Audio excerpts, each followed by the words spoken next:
igualmente se discute. Sí, este enunciado aparentemente banal que abre el libro de Bodio Escalante siempre ha pesado la sombra del nacionalsocialismo.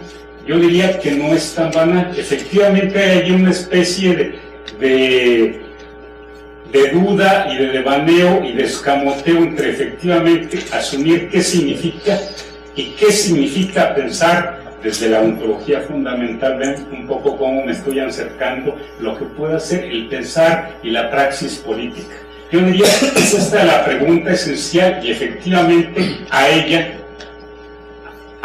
se manifiesta y va directamente el libro de Julio Quesada. Esto a mí me parece decisivo, insisto. Leyendo un poco hacia el futuro toda una serie de críticas frente a otros autores, yo diría que las van a tachar y las van a rechazar de sociologizantes e historizantes.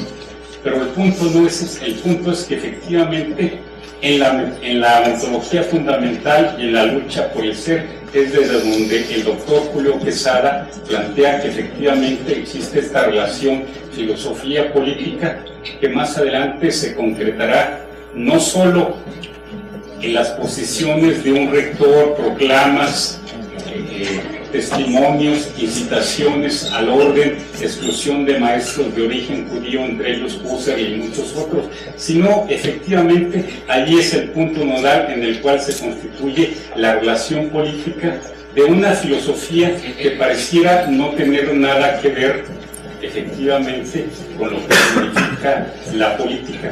Yo quisiera, más allá de analizar las tesis puntuales y la relación que menciona el profesor Quesada desde muy temprano, la lectura fenomenológica de Aristóteles, la recusación de la pregunta de Kant y otros que me intrigan mucho, insistir en este punto.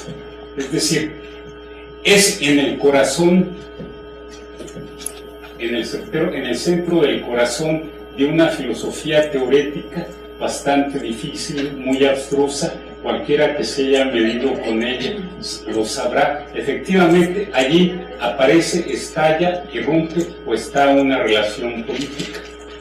Yo creo que ese es el punto que, más allá de si discutimos lo que él dice con la crítica de Heidegger a Kant o a otros pensadores, que se presta, por supuesto, a discusión y no la vamos a omitir, pero ese para mí sería el punto y la contribución decisiva. En esta filosofía teorética, la más abstracta, que es la ontología fundamental, cuyo corazón es la lucha por el ser, a partir de la pregunta ¿por qué hay ser y no más bien la nada? ¿O por qué existe el ser y no más bien la nada? Es decir, esta lucha por el ser es el punto nodal del análisis que el profesor Quesada hace. Podemos llamarle de construcción, análisis crítico, etcétera. Pero yo diría que no habría que perder de vista en la discusión posterior y más adelante que se haga en libros y reseñas. Ese es el punto. Él no lo puede decir así y no lo dice, pero yo sí lo puedo decir desde mi integridad. Si hay algo que constituya a las filosofías como filosofías, es la política, por supuesto. Todo depende de cómo entendemos la política, si no la reducimos a un grupo o a un partido, sino al conjunto de una sociedad. Y por supuesto, las dos determinaciones esenciales para que existan estos discursos teoréticos abstractos, bastante difíciles de comprender y demás, son la política y las ciencias. E insisto, no es la práctica política de un partido, de un grupo, de un individuo, y por supuesto es el conjunto de las ciencias las que dan el modelo de racionalidad del cual se apropian las filosofías, lo reproducen, lo trastuecan, lo trastornan. Pero insisto, el punto decisivo para mí y la importancia de la obra del libro de Quesada, más allá de que discutamos ciertas tesis que se va a dar aquí, es efectivamente en esto. Él va directamente a la cosa y se plantea: ¿hay un vínculo político necesario, sí o no, entre la ontología fundamental, cuya pregunta es efectivamente la lucha por el ser, por qué existe el ser o por qué hay ser y no más bien la nada. Yo diría, y allí me quedaría, en ese apunte positivo del libro de Julio, más allá de que podamos retomar algunos aspectos más particulares y sus análisis en el transcurso de esta sesión.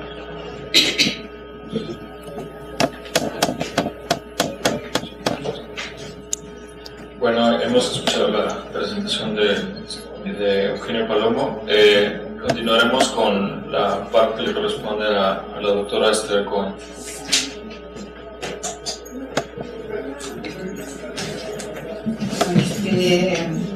En principio, gracias a Julio Quesada que me invitó. Aunque yo pensé que se trataba de Jalapa en la colonia Roma en la Ciudad de México y no Jalapa de la Ciudad.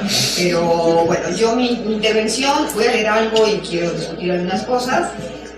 Va un poco en el sentido de lo que decía Eugenio, de la parte importante del libro de Julio Quesada, esto que aporta de la relación entre filosofía y política, entre todo pensamiento y la política, que implica esto. El caso Heidegger es un caso abierto desde hace tiempo. Se ha escrito ya mucho sobre el asunto. Víctor Farías, en efecto, es uno de ellos. Y el intento, o lo que hace Julio Quesada, es trabajar ahora sí desde dentro de la filosofía heideggeriana esta posible relación. Es aquí en donde yo voy a tener algunas preguntas o me voy a plantear ciertas interrogantes, ¿no? Pero lo que voy a leerles ahora va un poco en ese sentido, ¿no? De no se puede pensar de una manera y actuar, ¿no?, como lo hizo Heidegger. Y creo que es una pregunta y una discusión pendiente que todos los filósofos heideggerianos y no heideggerianos, decir una expresión vulgar, se han hecho de la vista gorda. O sea, nadie quiere discutir a Heidegger a fondo y lo acusan de decir, bueno, fue un error, pobre Heidegger, ¿no? Ahora vamos a leer algunas cosas de la forma en que Heidegger se defiende de esto, ¿no? Entonces voy a empezar con dos citas de Jaspers, gran amigo de Hannah Arendt y también de Heidegger, que dice: ¿cómo puede ser gobernada Alemania por un hombre de tan escasa formación como Hitler? Pregunta desconcertado Jaspers a Heidegger con ocasión de su última visita en mayo del 33, y Heidegger responde: la formación es indiferente por completo. Mire usted solamente sus manos preciosas, ¿no? Y luego dice: me quedé paralizado, dice Jaspers, ante un Heidegger que estaba poseído él mismo por el delirio. No le dije que estaba en el falso camino, dejé de confiar en su esencia transformada y sentí en propia piel la amenaza ante la violencia en la que Heidegger participaba ahora. Entonces, Jaspers, ¿no? No cabe duda que el resultado de la Gran Guerra, de la Primera Guerra, abrió en el corazón de Alemania el resentimiento, el odio y la impotencia frente a una derrota de consecuencias jamás vistas en su historia. La humillación del Tratado de Versalles definió en buena parte el futuro germano, y no solamente germano, sino de la humanidad, del mundo. Las disposiciones del mismo arrebataban a Alemania sus colonias, obligaban a la devolución de Alsacia y Lorena a Francia, además del pago excesivo de indemnizaciones de guerra. Esto llevó, al menos en términos de Heidegger, a una, entre comillas, exigencia primitiva del ser ahí, es decir, a la búsqueda de la recuperación